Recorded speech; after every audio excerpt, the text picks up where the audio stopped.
Bon, bonjour. Nous allons reprendre cette conversation. J'ai l'impression d'être à un dîner avec des invités fascinants. J'espère que vous serez pris par leur intelligence et leur élan. Donc, je veux vous rappeler le nom des invités, parce que peut-être, depuis ce matin, vous les avez oubliés. Donc, ici à ma droite, Laurent Godet, c'est le seul Français. Alessandra Benedicti Koken est ici, au Koken. Elle est italienne, hollandaise, américaine. Oksana Mitrofanova est au bout de la table. Elle est ukrainienne. Katerina Vaspinto, portugaise. Baina Chiavani, iranienne, anglaise, française. Et Ruth Pedel, anglaise, un peu africaine. Un peu indienne. Voilà. Donc, nous allons reprendre quelques-uns des thèmes qui ont été soulevés ce matin.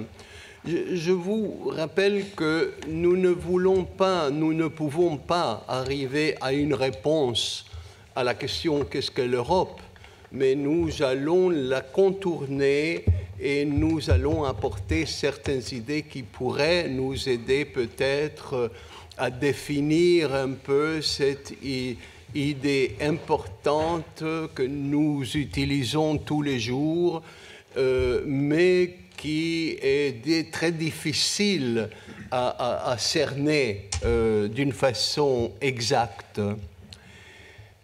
Laurent Godet a soulevé l'idée de l'Europe comme forteresse, c'est-à-dire toute société qui se définit d'une façon quelconque, dans cette définition, devienne une forteresse dans le sens qu'elle se protège, elle protège son identité et elle exclut certaines cultures, certains éléments qu'elle ne trouve pas dans sa propre identité.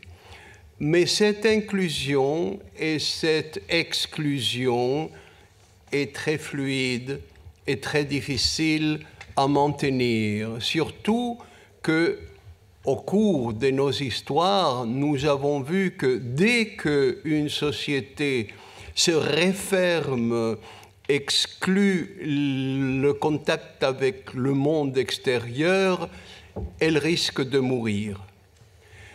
Et cette exclusion est rarement efficace, que ce soit le mur que Trump a voulu construire au sud des États-Unis, que ce soit le mur de Berlin, que ce soit tout autre mur intellectuel, politique ou concret, les murs finissent par être abattus.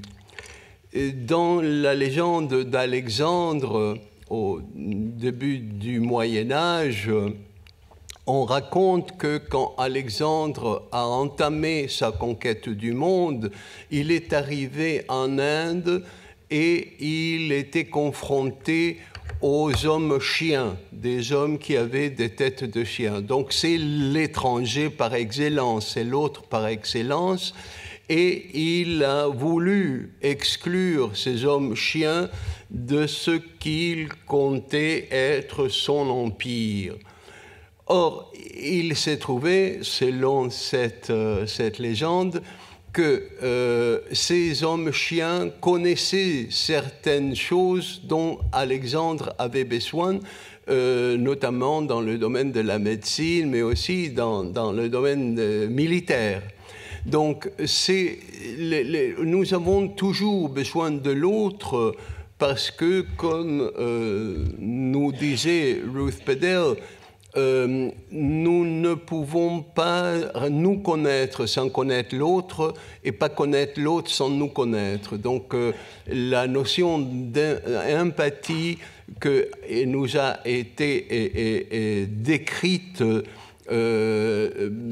en parlant de la réception des immigrants ukrainiens deviennent en quelque sorte un élément de notre propre identité.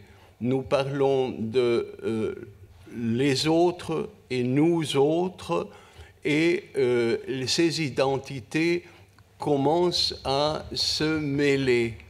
Rudyard Kipling, qui est considéré malheureusement un impérialiste qui ne l'était pas dans le sens que nous donnons à ce terme, a un poème qui s'appelle justement Nous et les autres, où il décrit dans la voix d'un enfant ce que les autres font. Les autres mangent sur des feuilles de banane, nous mangeons sur des assiettes, nous traversons une rue avec des maisons des deux côtés, eux ils habitent là où il n'y a pas de rue, ainsi de suite. Et à la fin, le poème finit en disant « Mais pensez bien, eux, ils nous considèrent, nous, comme les autres. » Donc ce miroir existe toujours et nous vivons dans une société du miroir. Mais pour revenir à cette idée des forteresses, peut-être, Laurent, veux-tu reprendre cette idée, parler un peu de cette idée, l'amener plus loin?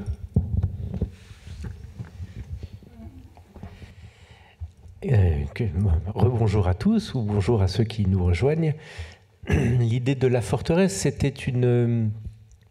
Ben non, c'est ce qu'on a dit tout à l'heure, c'est simplement pour résumer. Je pense qu'effectivement, il y a probablement, dès l'origine, puisqu'on a parlé du mythe de Talos qui va avec le mythe Europe, de ce géant de métal qui circule régulièrement sur l'île de Crète 3 fois par jour pour vérifier que personne n'arrive, ou que personne ne s'en échappe d'ailleurs. Donc il y a dès l'origine cette idée que le territoire est un territoire à conserver, à garder, à protéger. Moi je suis frappé que de voir à quel point cette idée de forteresse arrive à quitter le domaine du mythe pour arriver à se faire passer pour une réalité possible, politique, ce que je ne crois pas du tout pour les raisons qu'on a évoquées tout à l'heure, à la fois pour des raisons géographiques, le nombre de kilomètres de côte, le côté inopérant de tout mur à la fin, mais ça dit probablement quelque chose de notre époque. Pour essayer juste d'aller un tout petit peu plus loin par rapport à ce que... Tout ça, on l'a dit tout à l'heure, donc je ne vais pas le répéter, mais la forteresse crée une homogénéité d'identité, ou en tout cas fait la promesse à ceux qui la bâtissent de créer un territoire homogène à l'intérieur de la forteresse. Ceux qui sont dedans se ressembleraient par un certain nombre de points communs. Si on parle de notre Europe, et je vais mettre peut-être les pieds dans le plat tout de suite, je crois que la grande question de cette forteresse, c'est est-elle chrétienne ou pas? Et j'ai relu, avant de venir ici, des discours, par exemple, de Orban, qui sont extrêmement clairs sur le sujet. Pour lui, l'Europe doit être une zone chrétienne, avec cette idée, effectivement, alors je ne sais pas s'il emploierait le mot forteresse, mais de barrière. Cette promesse de l'homogénéité, je pense que c'est un leurre, c'est un mensonge de plus. Alors là, on ne parle même pas de mythe, on parle de mensonge politique, parce que rien ne dit que nos intérieurs nationaux ou même européens sont homogènes, doivent l'être, gagneraient à l'être. Ça, je ne sais pas d'où sort cette idée. Donc, il y a dans cette idée de forteresse, je crois, vraiment beaucoup d'aspects qui sont extrêmement intéressants à questionner et à combattre, enfin, en tout cas en ce qui me concerne, mais qui se concentrent beaucoup dans cette question de la chrétienté, par exemple. Alors juste pour Je ne sais pas si c'était par là que tu voulais aller, Alberto, moi j'y vais. Juste sur cette question de la chrétienté, pour ne pas être mal compris, parce que c'est une question compliquée, difficile, dont on peut parler, hein. Il ne me viendrait pas à l'idée de nier le fait que le passé européen a évidemment à voir avec la chrétienté, que c'est un héritage considérable, voire central, dans notre culture, dans notre histoire. Mais il y a des petites choses qui m'alertent et qui me hérissent le poil. C'est que d'abord, la plupart du temps, et c'est le cas d'Orban par exemple, il parle d'espace chrétien, il ne parle pas d'espace judéo-chrétien. Donc on a déjà affaire à un premier effacement. Deuxième effacement, ça repose la question de l'humiliation des origines qui ne sont pas judéo-chrétiennes et qui sont pourtant européennes depuis bien longtemps. Et je pense notamment aux musulmans qui sont parmi nous, ou à ceux qui ne sont rien, dont je fais partie, et donc je me sens très offensé. C'est-à-dire qu'on peut aussi n'être rien, avoir décidé de ne pas croire. Et je crois qu'en fait, moi, c'est la réponse que je fais à cette tentative de soi-disant d'homogénéisation, c'est qu'il me semble que autant il est absurde de nier les racines, d'une certaine manière chrétienne, en tout cas ce legs dans notre culture, mais on peut voir la chose de manière inverse, c'est-à-dire que finalement, est-ce que l'histoire de l'Europe n'est pas l'histoire politique lente, progressive de la séparation de l'Église et de l'État? Moi, ça me semble plus juste. Et en tout cas, un héritage qui ouvre le partage à plus de gens. Donc je crois que je suis parti sur la chrétienté, mais parce que je crois que c'est une idée qui s'articule de manière très forte avec l'idée de la forteresse. On pourrait prendre des exemples dans l'histoire aussi, probablement, cette espèce de désir de repousser des vagues successives d'envahisseurs, le rapport au monde ottoman, le rapport... et donc, je pense qu'il est difficile de parler de l'un sans parler de l'autre, en fait. Je vous rappelle que quand nous avons parlé du Quichotte, je vous ai raconté l'histoire de ce mythe de l'Espagne pure, de sang pur, qui voulait que l'Espagne n'aille ni sang juive ni sang islamique, et que cela a donné lieu à cette falsification de reliques qui voulait prouver que le premier saint, le premier martyr de la chrétienté était en fait un arabe, et que la première langue de l'Espagne était l'arabe. Parce que ce qui se passe constamment avec le choix d'un mythe, si le mythe ne correspond pas à la vraie, pour ainsi dire, vraie identité d'un peuple, ce mythe devient mensonge et crée des mensonges, produit des mensonges. Et ça, nous pouvons le retracer, nous n'allons pas le faire maintenant, ça donnerait lieu à un cours entier de mensonges et mythes. Mais c'est le mythe de la supériorité de la race blanche, le mythe de la chrétienté qui prend le dessus sur les croyances juives, l'islam comme l'ennemi qui est contre les valeurs d'Occident, et ainsi de suite. Mais je voudrais passer la parole à Ruth Padel pour qu'elle aille un peu plus loin dans le passé et qu'elle nous parle de l'idée des forteresses en Grèce. Parce que quand nous parlons de la Grèce ancienne, quand nous parlons des Grecs, nous sommes en train vraiment de parler de petits lieux, que ce soit Athènes, que ce soit Sparte, que ce soit Thèbes. C'est des sociétés différentes, des forteresses différentes qui se retrouvent dans une constellation par des nécessités à certains moments. Donc, Ruth, peux-tu nous parler un peu de cette idée des forteresses dans la Grèce ancienne? Oui, car l'évidence que nous avons vient du 6e, 7e siècle avant Jésus-Christ. Et les cités grecques, c'était les cités-États. Chaque cité était un État. Et ils rassemblent tout ensemble quand les Perses voulaient invader.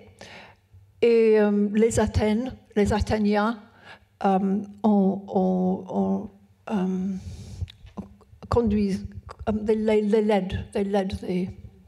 conduit, merci. Ils ont conduit la défense. Et puis, mais je pense que c'était un problème de qu'est-ce que c'est au-dessus de la civilisation que nous avons parlé avec le Minotaure. Car Athènes a conduit la défense et les allies dans la Méditerranée poursuivaient l'Athènes et les Perses ont été battus. Mais à 470 BC,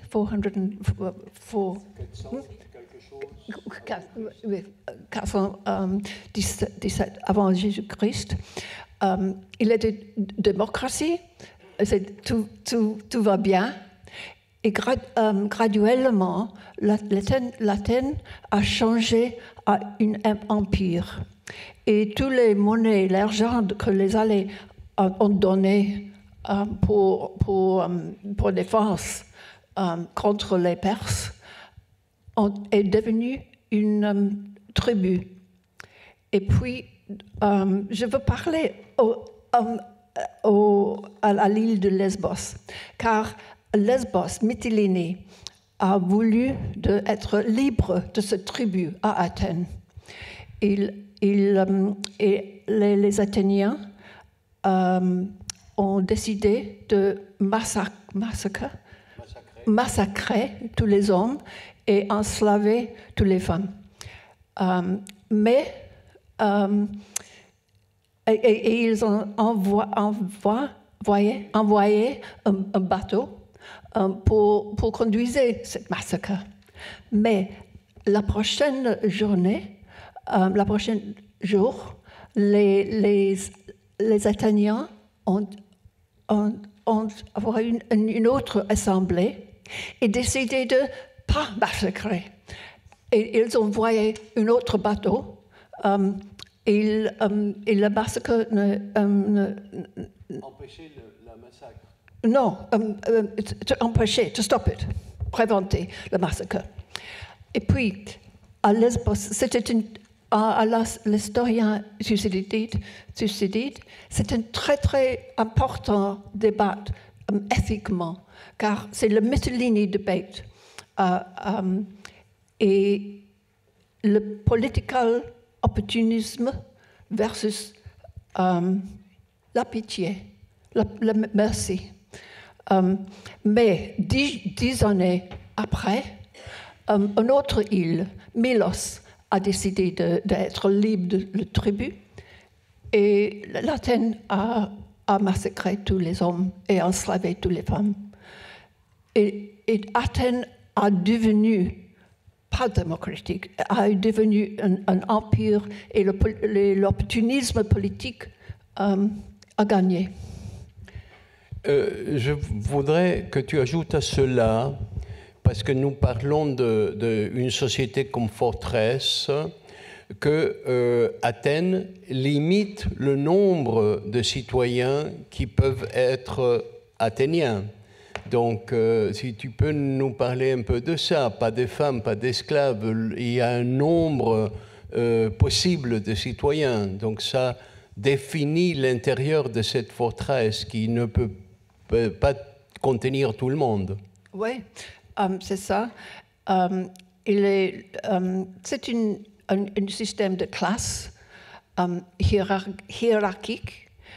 Et les esclaves, par exemple, tu peux le torturer dans le système légal. Et quand dans le fin de la démocratie, à 404 BC, la force politique, il était une guerre, et la force qui est plus importante pour la guerre, pour Athènes, et les bateaux, the Navy, et c'était les gens de Navy qui a décidé de faire révolution contre la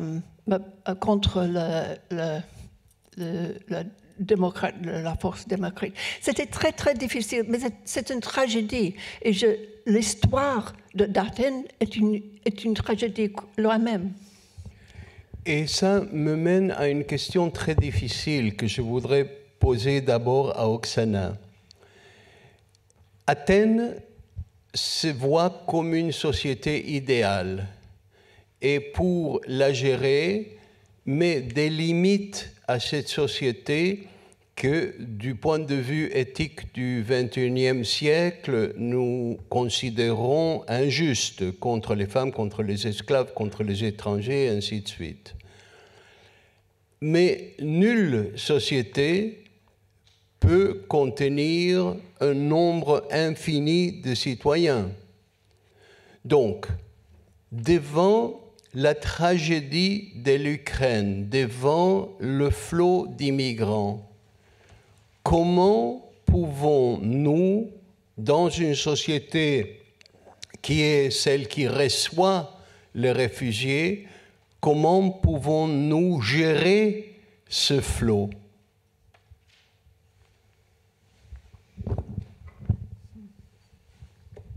Ou devons-nous gérer ce flot? La question est vraiment difficile parce que peut-être c'est la première fois après la Deuxième Guerre mondiale quand l'Europe a ces problèmes. Éventuellement, bon, gérer c'est un peu difficile, peut-être c'est seulement assez idéal.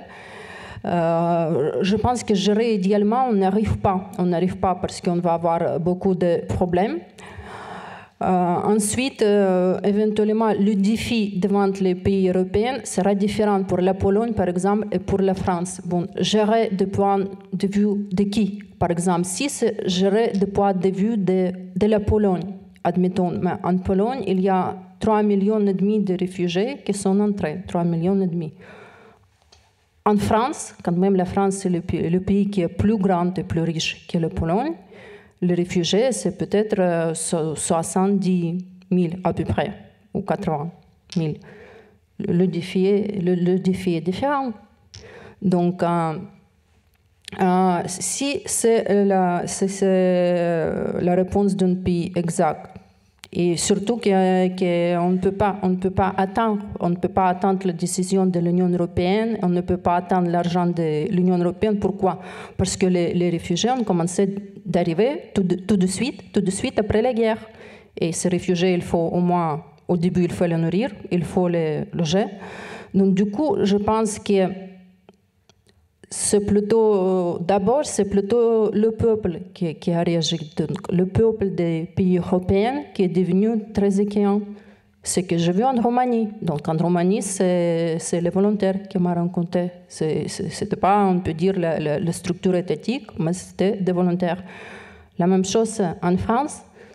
Je pense qu'il faut regarder à la mairie française. On peut dire que les mairies françaises, c'est le pouvoir local. On peut dire le pouvoir local, le représentant du peuple. Donc, presque à chaque mairie française, il y a un drapeau ukrainien qui est collé.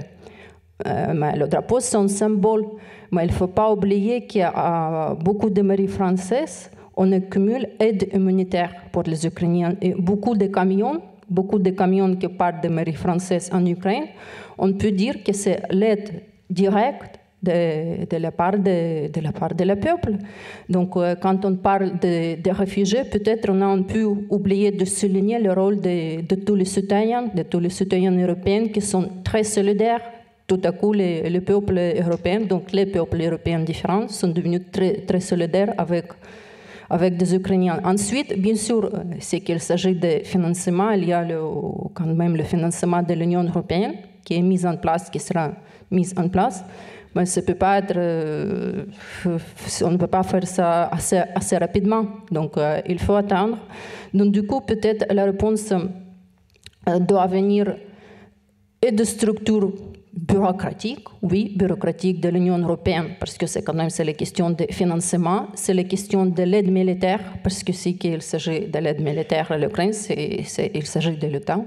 Et s'il n'a pas, imaginons s'il n'a pas, si on ne parle pas de l'aide militaire, si la guerre se continue, ça peut signifier aussi qu'il y a de plus et de plus de réfugiés qui viennent. Donc c'est la question peut-être aussi d'essayer de finir cette guerre, pour ne pas avoir plus de réfugiés. Ensuite, si beaucoup de territoires ukrainiens restent occupés, ça signifie que les anciens habitants de ces territoires ne veulent pas revenir, parce qu'ils ne veulent pas revenir dans la guerre et dans l'insécurité. Mais imaginons la situation quand il y a la possibilité de deux occupations, ça signifie qu'il y a beaucoup de réfugiés qui reviennent. Beaucoup de femmes, quand même, sont mariées. Femmes avec des petits-enfants, elles sont mariées. Et les maris sont restés en Ukraine, soit à faire la guerre, soit elles s'occupent des autres choses.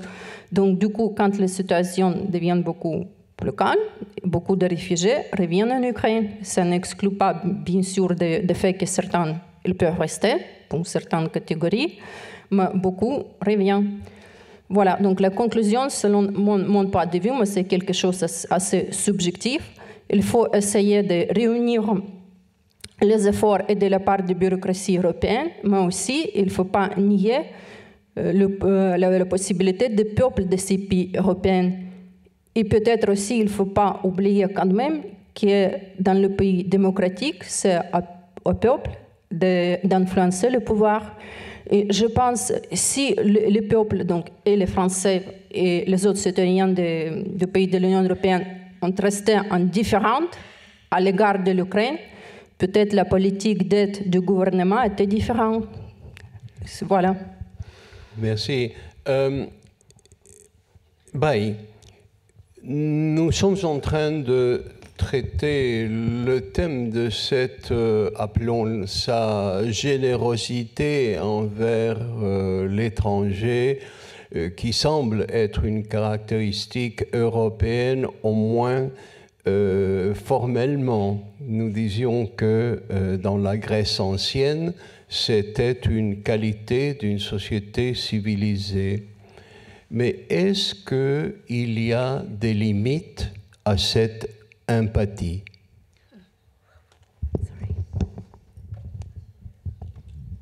Tout d'abord, je suis d'accord que parfois cette empathie, c'est elle-même une sorte de mythe. Et c'est un idéal vers lequel on est poussé. On veut arriver à avoir assez de générosité.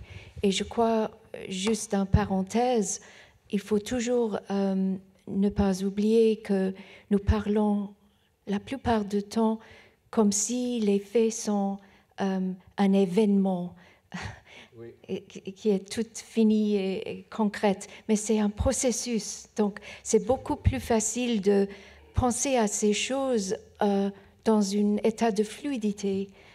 C'est un commencement, on continue, on essaye, parfois on prend un pas en arrière, parfois on continue à améliorer des choses.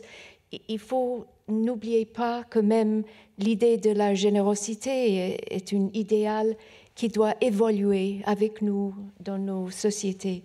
Mais je voudrais juste, avec la réponse, je ne sais pas si c'est tout à fait correct dans le sens de la in connection with your question, mais je voudrais juste revenir à cette idée, la métaphore du forteresse.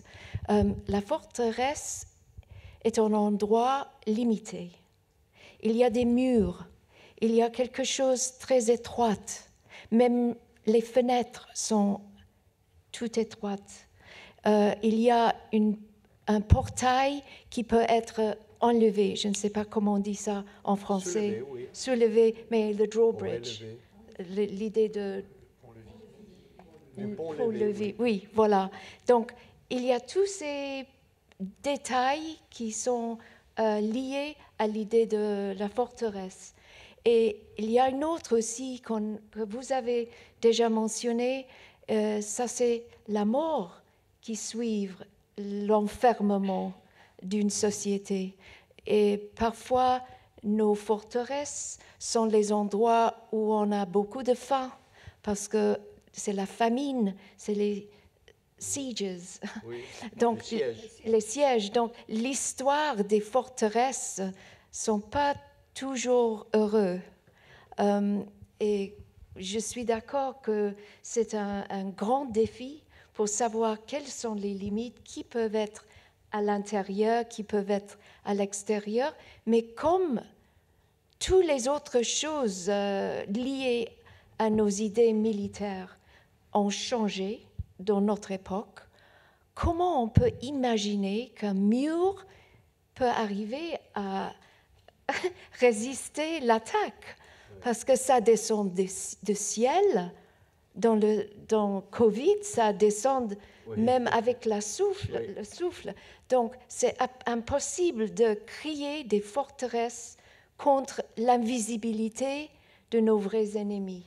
Il y a des ennemis, mais personnellement, je pense que le racisme, c'est un ennemi. Le manque d'égalité entre ceux qui sont à l'intérieur et l'autre qui sont à l'extérieur. S'il y avait plus d'égalité dans le monde, il n'y avait pas de réfugiés. Pourquoi les gens veulent changer leur foyer pour aller ailleurs, pour être étrangers, pour être toute seule, sans langue, sans rien, sans famille? Ce n'est pas une idée qui attire l'âme. On veut rester chez soi. Donc, le grand défi, c'est d'arriver à vraiment comprendre qui sont nos ennemis aujourd'hui, qui sont nos vrais ennemis qui créent une situation dans laquelle on a trop d'immigrants, trop de problèmes d'immigration, etc.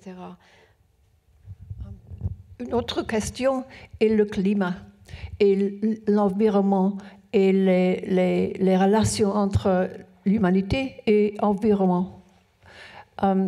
Et maintenant, il y a beaucoup d'immigration purement à cause de le climat. Et la déplétion des ressources à cause de la global warming. Et les oiseaux, quelques oiseaux fait la migration seulement pour le climat, de Arctique, d'Antarctique, tropique. C'est naturel, ça, les oiseaux qui font les migrations, ils créent le monde, car le monde tourne. Et nous avons au-dessus forgetting la guerre, nous avons une grosse catastrophe qui nous approche en global warming, qui va être encore de réfugiés. Et la solution est sûrement parmi nous, puisque tu as parlé des oiseaux, Ruth, peut-être pour ajouter à ce que tu as dit, tu peux nous raconter la fable des oiseaux en cherche du roi? Oui, je suis sûre que tout le monde connaît ce magnifique histoire. Je ne la connaissais pas avant que tu la racontes. Voilà. Les oiseaux cherchent le roi. Ils disent, mais tout le monde, ils ont des dirigeants, les grands personnages qui sont les rois. Mais c'est une histoire classique de la littérature persane. Oui. Donc, ils décident d'avoir une grande conférence pour discuter qui peut être le roi de tous les oiseaux. Tu peux m'aider à leur... Oui, et on sait que le roi va être le simurghe. Mais qui est le simurghe? Donc ils partent à la recherche du simurghe et c'est un long voyage, ils traversent cette montagne, cette vallée, cette mer. Et à le la problème, fin... c'est que pendant ce grand voyage, moi j'aime beaucoup ma propre version de cette mythe. C'est un terrible défi parce que tout d'abord, ils perdent leur beauté. Donc les oiseaux avec tous les plumes de toutes les couleurs, à travers tout ce voyage de douleur et de souffrance, ils passent à travers les grands feux, les volcans, etc. À la fin, ils sont tous noirs, ils sont faits des cendres. Et la moitié parmi eux dit « ça suffit, nous ne pouvons continuer comme ça, ça c'est trop pour nous ». Donc, la moitié de tous les oiseaux du monde quittent la recherche. Mais les autres disent non, il faut continuer absolument, il faut trouver notre simorghe, notre grand roi. Donc, ils continuent, et maintenant, à travers les grands déserts de glace et de lactique, etc., ils perdent encore plus des plumes, ils sont de os et de chair, de peau, ils sont comme les squelettes, et après un certain moment, encore la moitié de la moitié qui reste dit « Oh non, ça suffit, c'est trop pour nous, nous ne pouvons continuer ». Et donc, encore la moitié de moitié retourne chez eux. Mais les restes disent non, il faut absolument continuer. C'est la recherche de la vérité, le vrai roi, etc. Le simorghe absolu, le pur simorghe qui doit être notre roi. Et continue. Et à la fin du compte, après le moitié de moitié qui sont en retour, les restes sont à peu près 30 oiseaux qui sont toujours à la recherche du roi. Et ces 30 oiseaux arrivent enfin devant un grand portail immense qui est tellement haut, c'est jusqu'au ciel, qui est complètement fermé. Et il fait, parce qu'il veut entrer pour arriver devant leur simorghe, et personne ne répond pas. Mais ils ont passé par le feu, ils ont passé par la glace, ils ont passé par toutes les épreuves du monde. Ils ne peuvent pas faire autrement que rester avec patience et de faire encore. Après un certain moment, la porte ouverte, très peu. Et il y a le gardien qui est là. Il regarde ces oiseaux, qui ne sont pas oiseaux maintenant, ils sont des fantômes des oiseaux. Ils n'ont pas des plumes, ils n'ont rien de tout. Ils sont là, il dit « Vous êtes qui ?» Et les 30 oiseaux disent « Oui, nous sommes ceux qui sont assemblés et qui ont discuté, et qui ont passé par le feu, qui ont passé par le... Et nous cherchons le simorghe. » Et le gardien dit, « Quoi? Vous pensez que vous pouvez entrer dans la présence du roi des oiseaux ?» Ils disent, « Oui. » Et puis, ils se regardent pour un instant. Ils voient qu'ils sont déjà dans la présence du roi des oiseaux, parce qu'ils voient le simorghe dans les yeux d'eux-mêmes. Ça, c'est le fin. J'ai fait un petit saut. Quand Bailly a raconté cette histoire à un public d'enfants, elle a apporté des petites enveloppes et elle a donné une enveloppe à chaque enfant et elle leur a dit « Vous ne ouvrez l'enveloppe qu'à la fin ». Donc, à la fin, elle a fini « Et vous savez qui était le simurghe ? Ouvrez l'enveloppe. » Et dans l'enveloppe, il y avait un petit miroir. Et chaque enfant serait connu comme le simurghe. Donc, je pense que cette histoire nous convient en Europe, parce que nous sommes la solution au problème. Nous devons trouver parmi nous ce que nous avons dit que nous avons créé.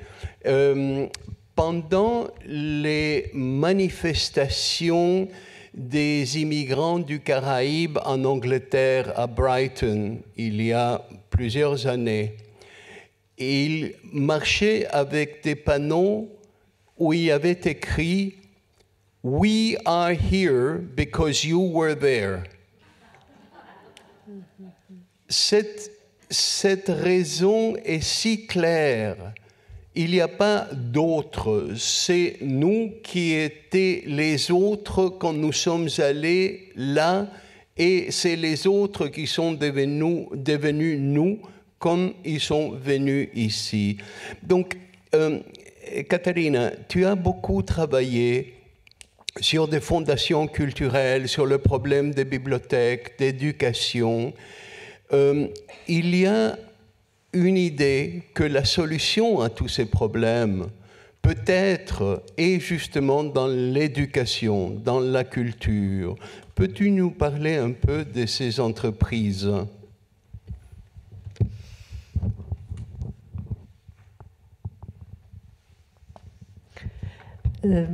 Bon, oui, je crois bien. Même Laurent, dans la matinée, il a aussi parlé de ce besoin d'éduquer, de jouer sur l'éducation, parce que je crois même que c'est un des problèmes. Je crois absolument que les solutions sont... Nous-mêmes, nous avons notre solution si nous voulons les appliquer. Donc, par exemple, la crise climatique. Maintenant, tout le monde, presque tout le monde, même ceux qui dénient, ils savent que le problème existe. Il y a les solutions. On connaît les solutions, il y a des solutions techniques, technologiques, et pas seulement. Nous avons besoin de tout un autre rapport politique, philosophique, à notre relation sociale avec la nature. Et nous-mêmes, nous en tant qu'individus et en tant que collectivité, et surtout nos décideurs politiques, nous n'avons pas le courage de prendre les décisions qui puissent changer le problème. Donc, ce problème de notre relation à la nature et le climat, c'est vraiment... maintenant, on parle beaucoup sur la guerre en Ukraine, mais vraiment, ce qui est vraiment existentiel pour nous comme humains, c'est la crise climatique. Et donc, il faut la travailler. Mais je crois que le problème aussi de notre contemporanéité, c'est où nous amener notre système éducatif. Parce que notre système éducatif nous a amené dans les dernières décennies, c'était un système plutôt technocratique, pas du tout humaniste. Donc, on n'a pas cultivé toutes les questions de l'histoire, de l'imagination, de raconter les mythes aux enfants, parce que je crois qu'on n'a pas beaucoup... L'humanisme n'est pas présent dans les sciences humaines, dans chaque niveau d'enseignement, donc dès la primaire jusqu'à aussi à l'université. Et donc, moi, j'avais l'utopie aussi on a beaucoup dans tout le monde, par exemple en Europe, aujourd'hui, on parle beaucoup des bibliothèques, par exemple, comme des centres culturels, des centres civiques, et c'est là un peu où dans les bibliothèques, où on veut créer des petites utopies de ce que puisse être le monde où on peut se rencontrer avec l'autre, parce qu'on est très proche d'où les gens vivent. Les bibliothèques publiques, elles sont très proches des citoyens dans tous les quartiers, et donc là, une relation très proche à la vie quotidienne de chacun, et c'est là qu'on peut connaître l'autre au travers les livres, bien sûr, au travers tout ce qu'on peut accéder par les ordinateurs, tout l'Internet, mais on peut promouvoir des rencontres entre les gens. Et donc, par exemple, à Lisbonne, on a créé ce réseau de bibliothèques, on a renouvelé en fait, mais beaucoup avec l'esprit qu'on croit beaucoup que c'est là, donc par où on doit commencer? C'est tellement difficile. Mais je crois il y a des doubles efforts, soit au niveau macro, on doit faire des décisions, il faut prendre des décisions politiques, mais il y a aussi beaucoup de changements dans la vie de chacun, et donc promouvoir cette expérience du quotidien, cette expérience artistique, cette rencontre avec les livres et avec les contes, comme cette belle histoire avec les enfants. Je crois que c'est très important, parce que c'est là qu'on commence à se poser la question qui suis-je, et parce que cette question, aujourd'hui, on n'ouvre pas l'espace de poser ces questions dans la vie quotidienne. Et il faut redécouvrir cet espace, il faut créer ces ambiances. Et bon, parce que, en fait, je crois beaucoup, c'est nous qui pouvons, en fait, aussi, nous avons ce mélange de décisions collectives et individuelles. On doit avoir aussi les outils pour comprendre le monde.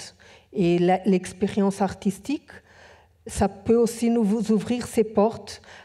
Quand je dis l'expression artistique, ça veut dire lire un livre, écouter une musique, entendre un poème, écrire un poème. Tout ça sont les expériences du sensible qui nous permettent aussi d'aller à la rencontre de l'autre et de développer nos émotions, parce que on ne comprend pas seulement avec notre raison, on comprend aussi avec l'émotion, et ça, c'est toute l'expérience du sensible qu'on peut avoir au travers de la culture et l'éducation. Donc, pour moi, les bibliothèques sont ces espaces civiques culturels où on peut créer cette utopie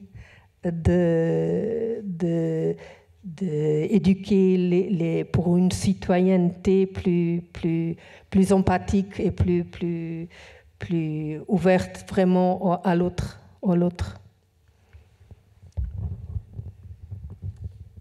Laurent, Catherine a parlé d'émotion. Toi, tu écris dans ce livre merveilleux, Nous l'Europe, les peuples avancent par à-coups et renversent les tables, mais l'Europe mourra si elle se tienne éloignée de la passion. Cette passion passe par l'éducation.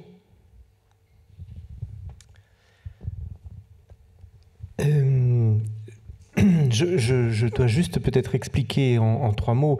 Je crois effectivement que alors là, on parle de construction européenne, hein, on parle de l'Union européenne et pas de l'Europe au sens le plus large du terme. Je pense qu'effectivement, au sortir de la Deuxième Guerre mondiale, ceux qu'on appelle aujourd'hui les fondateurs de l'Europe ont décidé de cette construction en se tenant effectivement assez éloigné des peuples, et on peut très bien comprendre, je ne sais pas du tout une critique de ma part, je pense qu'au sortir de la guerre, on avait vu à quoi menait la passion des peuples. Elle avait mené au meurtre, à l'aveuglement derrière un seul homme. Donc je crois qu'il y avait cette espèce de suspicion vis-à-vis de la passion politique très forte au sortir de la guerre, et que c'est pour ça, effectivement, la plupart des pères fondateurs ne sont pas des élus, par exemple. Ce sont des grands fonctionnaires européens, mais ce ne sont pas des élus. La question, c'est combien de temps est-ce que ça peut durer, ça, par rapport à l'Union européenne? Combien de temps est-ce que l'Union européenne peut continuer son aventure politique sans passion citoyenne derrière elle? Et je crois qu'on est arrivé à un premier essoufflement qui est probablement dû à une question générationnelle.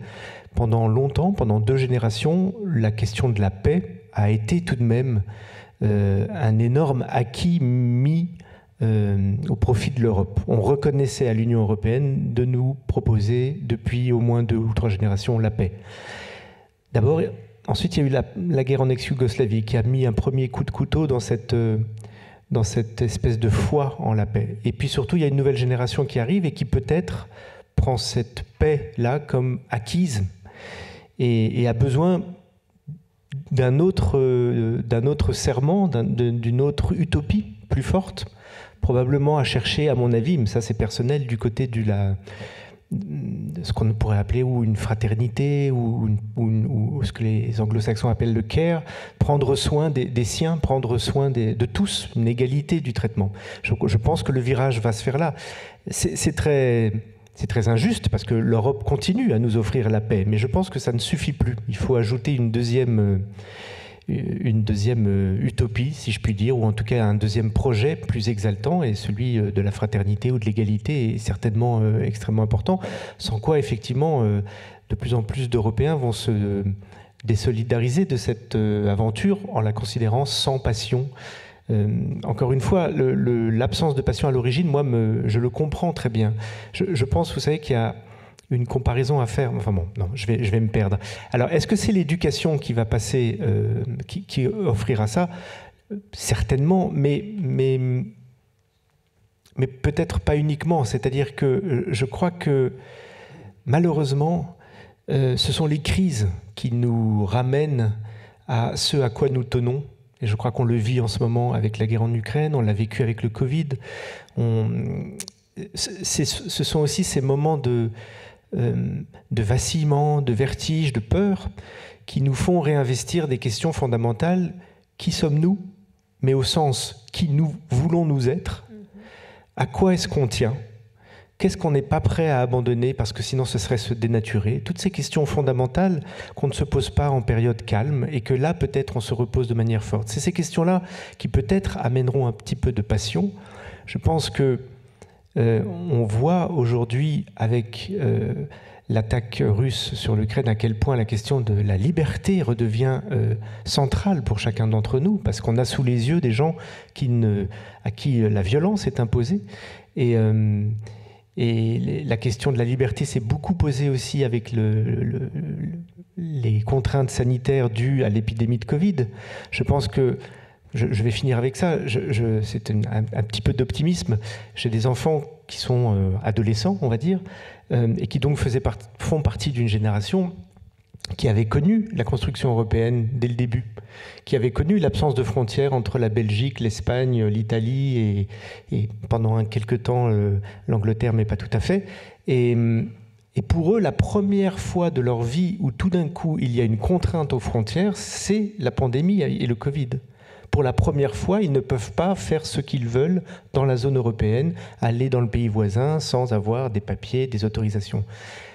Peut-être y aura-t-il, de la part de cette génération, une passion à retrouver la circulation libre européenne quand vraiment le Covid sera vraiment, vraiment derrière nous et qu'on retrouvera ce que nous avons connu au moment où les frontières sont tombées en disant « mais c'est formidable, alors je peux aller sans changer d'argent et sans montrer mon passeport en Allemagne ?» Eh bien oui, peut-être que cette nouvelle génération va le connaître maintenant en sortant de cette longue période de 2 ou 3 années où ils ont été contraints dans leur espace européen. Et ça me rend plutôt pessimiste. J'ai l'impression qu'il va y avoir un appel d'air de leur part et que ça peut s'apparenter à de la passion s'ils l'investissent joyeusement.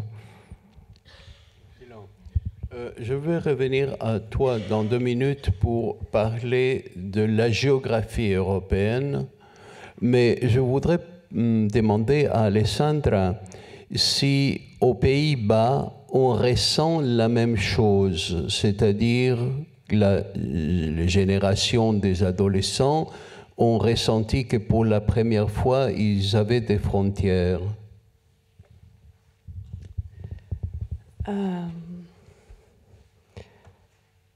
La question de génération,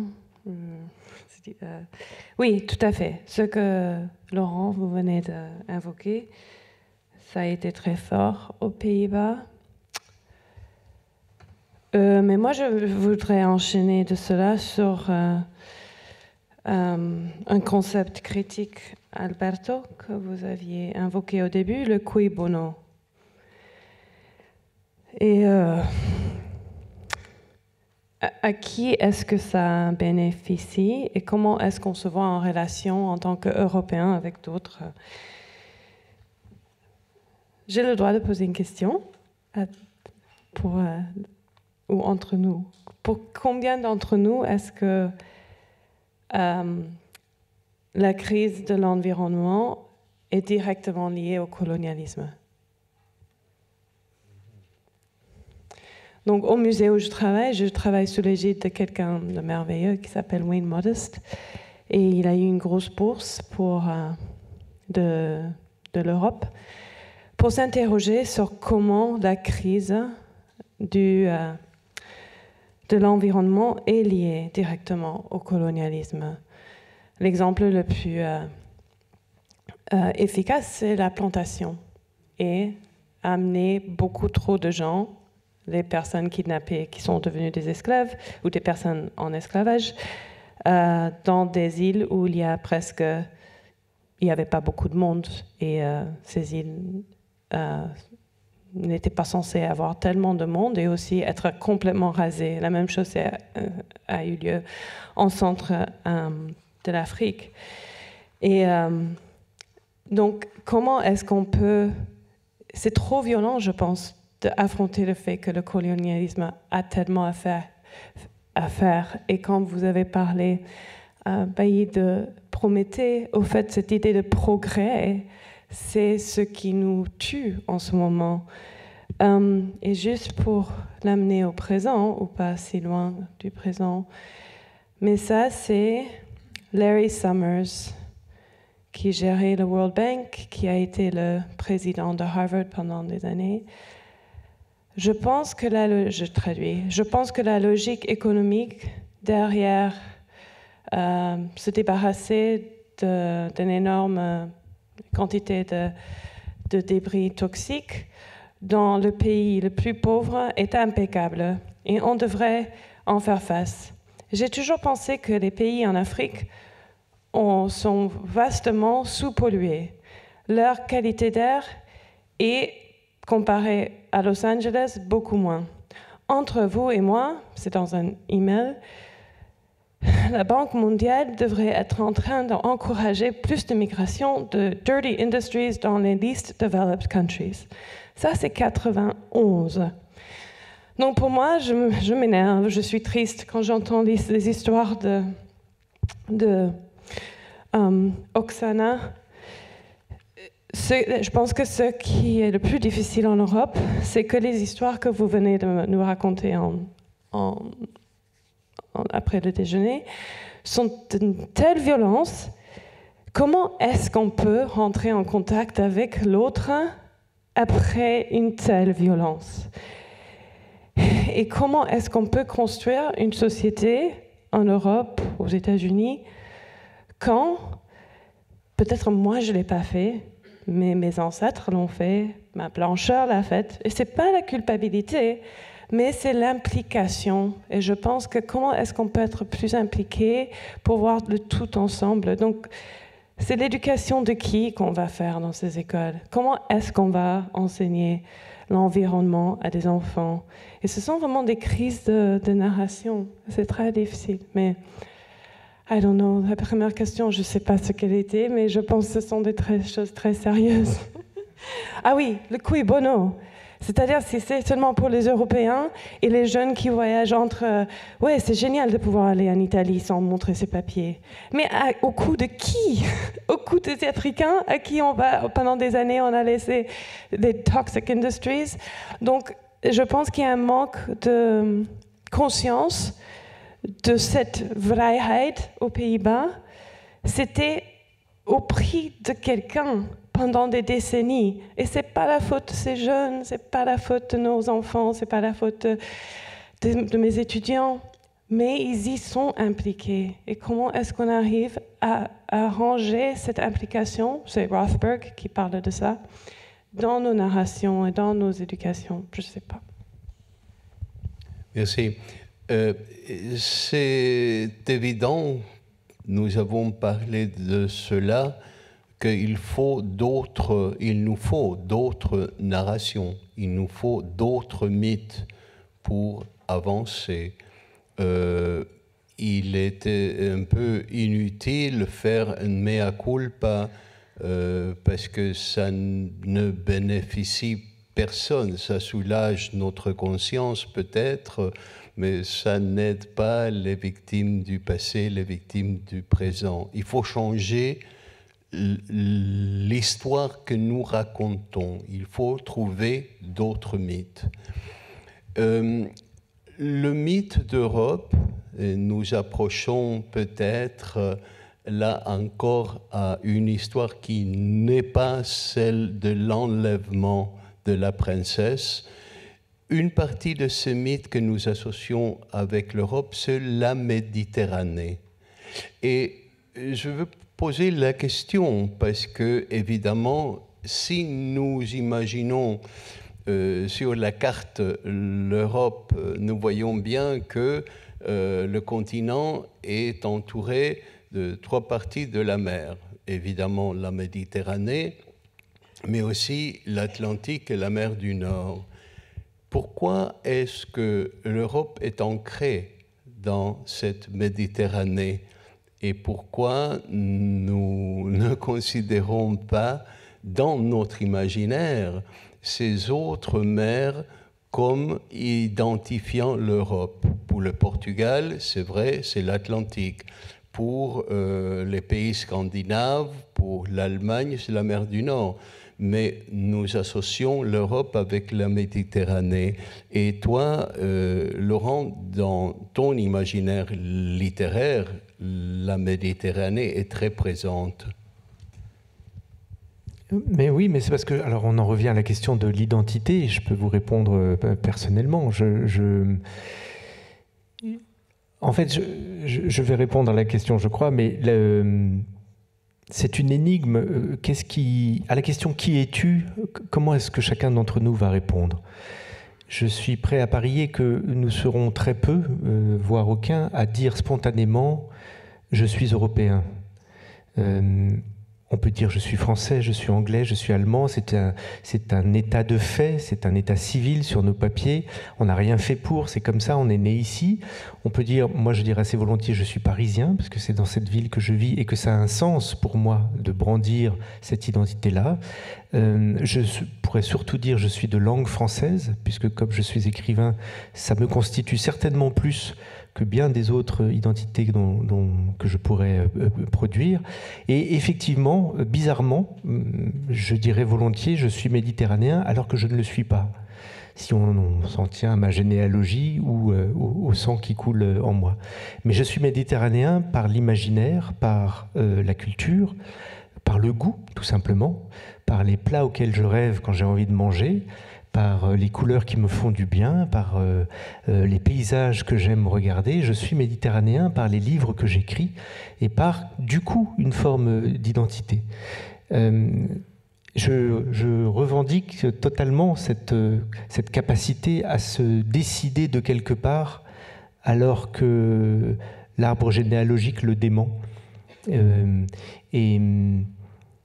Et je n'en fais pas non plus une identité, embellie, parce que l'histoire de la Méditerranée nous raconte aussi, on en a parlé au tout début ce matin, mais nous raconte aussi en permanence que jamais on ne se tue aussi bien que quand on est frère.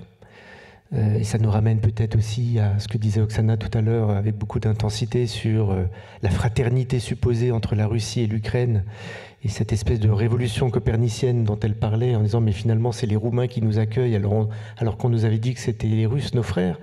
Mais les mythes méditerranéens nous racontent en permanence, et d'ailleurs je pense que les mythes dans le monde entier racontent en permanence que les jumeaux se tuent particulièrement bien et férocement justement parce qu'ils sont frères. Donc cette identité européenne, elle est, oui, pour ma part, elle est beaucoup méditerranéenne parce que je crois qu'il y a, je vais finir avec ça, il y a en Méditerranée une proximité permanente entre les lieux de sang, S-A-N-G, et les lieux de beauté,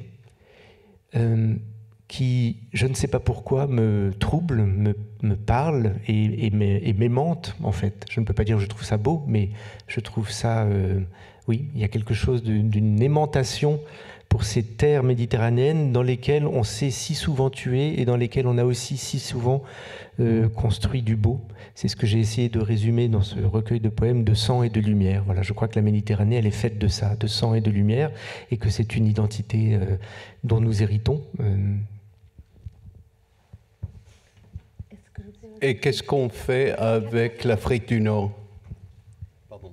Oui. Je voulais ajouter justement un commentaire parce que aussi j'avais pensé, est-ce que je suis européenne ou pas? Moi, j'ai fait le Collège d'Europe. Je ne sais pas si vous savez, c'est une école qui pour moi, qui forme les fonctionnaires européens. Et quand j'étais là, il y a déjà plus de 35 ans, j'étais frappée parce qu'on n'avait aucun cours. Rien, nous parlait sur l'Europe, sur ce qui était l'Europe. Et à l'époque, pour moi, l'Europe, dans les relations avec mes collègues, c'était, on mettait en valeur presque nos différences entre les Français, les Allemands, les Portugais et les Espagnols. Mais aujourd'hui, quand on vit dans et ça m'a frappé beaucoup, comment une école européenne qui a été créée par les politiques qui ont créé l'Union européenne n'a pas dans son cours au moins quelques sujets qui sont partagés partout sur l'histoire d'Europe, sur les valeurs européennes. Ça m'a toujours frappé. Mais aujourd'hui, dans cette période de globalisation, moi, je peux dire que je me sens européenne. Surtout maintenant que je vois, je partage beaucoup ma vie entre l'Europe et les États-Unis. Quand je vois la vie aux États-Unis, je pense non, il y a un modèle social encore en Europe qui est différent et dans ce sens qui n'est pas qui nous définit dans nos rapports sociaux sont différents de ceux qui en Amérique. Notre relation à l'argent est différente. Et donc, aujourd'hui, surtout après l'ère Trump aussi, je dis non, je me sens européenne. Je pense, bon, je ne suis pas née, je ne vis pas en Hongrie, parce que peut-être si on est hongrois au même anglais, je ne sais pas comment on peut se positionner, mais moi, aujourd'hui, je me sens européenne. C'est une identité que je revendique pour moi-même, ce qui n'était pas le cas il y a quelques décennies avant. Là, on touche à quelque chose de très intuitif, très émotionnel, parce que on peut dire « je me sens européenne », mais qu'est-ce qu'on veut dire par cela? C'est vrai, on se dissocie de l'Amérique de Trump, mais est-ce qu'on se sent proche de l'Hongrie? Est-ce qu'on se sent proche de la Suède? Est-ce qu'on se sent proche de l'Espagne? Est-ce qu'il y a un modèle social ou culturel commun? Nous revenons à la question initiale. Qu'est-ce qu'est l'Europe? Qu'est-ce que être une Européenne? Et donc, je vais revenir à Ruth, parce que je vais commencer par cette racine grecque. Qu'est-ce que c'était l'Europe pour les Grecs? Ah, maintenant, aujourd'hui? Non, à l'époque d'Homère. Tu étais là. Elle était toute petite, mais elle était là. Mais aujourd'hui, c'est difficile pour les Grecs, car je ne sais pas s'il y a les Grecs ici, mais peut-être, non? Oui, mais on dit on va à l'Europe. La Grèce est entre l'Asie et l'Europe. Et c'est difficile. Il est les Balkans, il est d'Asie et il est d'Europe. Mais à l'époque... de Homère. Oui. Qu'est-ce que c'était quand on disait Europe? Qu'est-ce qu'on entendait par cela quand on parlait disait pas de la princesse Europe fondant un continent? Qu'est-ce que c'était ça? Mais elle n'avait pas fondé un continent. Elle était en Crète, qui n'était pas Grèce.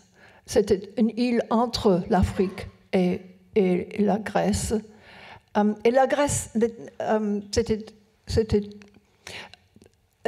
tu as parlé de le mot barbare, barbaros, est quelqu'un qui ne parle pas la grecque. Tous les autres pays au nord ou à l'est étaient barbares. Oui, je me rappelle quand j'étais à la Cévennes et j'ai vu une vieille école où il y avait une carte, un plan du monde. Et si il était en Angleterre, ça veut en rouge tous les pays que sont les nôtres. Mais en France, dans les Cévennes, cette petite école, et tous les pays où la langue française est parlée. Et ça, c'est la différence, je pense. Les Grecs définissent la définition de pas grec était barbaros. Quand je me suis penché sur la question de l'Europe, le mythe de l'Europe, j'ai pas pu trouver à quel moment les Européennes commencent à avoir conscience qu'ils sont européennes. Est-ce que vous avez une idée? Est-ce que vous pouvez proposer un moment historique où les Français, les Allemands, les Italiens disent les croisades, les croisades. Oui, Louis IX. Donc l'invention de l'autre, l'ennemi crée l'identité. Je peux dire quelque chose? Oui. Quand vous avez demandé cette question, comment on se voit l'Europe de dehors, I mean from outside, de dehors. De dehors. Oui, moi j'ai pensé à un mot en persan qu'on utilise pour les Occidentaux. On dit les Faranguis. Ah, oui. Oui, Faranguis. Et on pense que tout ce qui est l'Europe, ou plus loin que l'Europe, tout ce qui est dans l'Occident, c'est Farangistan. Le mot farangue, c'est très intéressant parce que ça vient des Francs. Les Iraniens ne pouvaient pas dire F et R en même temps. Ils disent fer. C'est comme le mot sexe, il faut dire Essex. Donc, il faut toujours ajouter un E devant le consonant. Donc, farangue devient la façon de dire franc. Les francs. Ça veut dire les soldats qui sont allés pour faire les croisades, pour regagner, pour reconquérir Jérusalem contre les Sarrasins. Donc, les Francs ou les Farangues sont ceux qui venaient pour reconquérir nos pays, ça veut dire le Levant, les pays arabes, parce que ce mot est entré dans la langue persan à travers l'arabe. Donc, j'étais fascinée par ce mot. Je me disais, quelles sont les connotations de ce mot farangue, les faranguis? Et j'ai trouvé deux curiosités, si tu peux me permettre de partager ça. Il y a une mythe, on peut dire récent, qui vient de les époques populaires de la série télévisée de Star Trek. Donc, on cherche dans toutes les galaxies et on trouve des êtres bizarres. Et parmi des êtres qu'on a rencontrés à travers cette grande voyage avec le Starship Enterprise, on arrive à un endroit où il y a des gens qui s'appellent les Ferengues. Ça veut dire c'est les mêmes mots avec un E au lieu d'un A. Donc les Ferengi sont les gens de Ferenginar. Et ils sont très bizarres, ils ont des traits en commun, ils ont des grandes oreilles qui sont très sensibles et érotiques, ils ont des ongles bleus, ils ont un peau taupe, ils sont un peu ugly. Oui. Ils ne sont pas jolis. Oui, ils sont très moches, mais ils sont très rusés. Ils ont une avidité extraordinaire. Ça veut dire ils prennent tout. Ils sont très matérialistes et une cupidité et ils n'ont aucune honte. Et ça, c'est les Ferengi. Et comme j'ai vu ça dans la description, je me disais, mais ça c'est fascinant, ça c'est le point de vue de l'Occident vers l'Orient. Sorry, the other way around. Oui. L'Orient vers l'Occident. Ça c'est une sorte de symbole de comment les Occidentaux sont vus par peut-être les Sarrasins, je ne sais pas. Mais ça, c'est la première curiosité. Le deuxième, c'est une duo que j'ai jamais entendu avant. C'est une duo magnifique, une femme qui joue le luth avec une longue manche et un homme, j'ai oublié leur nom, excusez-moi, mais vous pouvez les trouver parce que le nom du groupe, c'est Farangi. Donc l'homme, il joue le contrebasse et la femme, elle joue la luth. Et leur musique, c'est extraordinairement mélangé de l'Occident et l'Orient. C'est une magnifique mélange et c'est plein de poignancy. C'est très poignant et c'est plein de lamentation, mais aussi de beauté. Et je me disais, ça c'est fascinant que ce mot peut être utilisé avec ces deux sens. Quelque chose de très moche et très une avidité terrible, et l'autre sens, la beauté, quelque chose de magnifique, l'art, la culture, la musique, etc. Donc voilà, deux points de vue sur l'Occident. Voilà. Merci. Je pense que en répondre à ta question, je pense que la figure de Hérodote, l'écrivain Hérodote, est très très important ici, car il était plein de curiosités anthropologistes et géographiques et ethnographiques.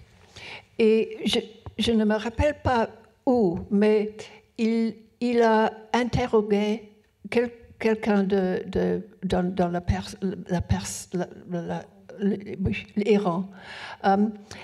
Et ce personnage a dit, oui, j'ai écouté aux Athéniens, ils ont, je pense, un espace au centre de la cité où they come together, ils viennent rassemblent et ils disent aux autres les messages. Et ça, c'était l'agora, la cœur de la démocratie.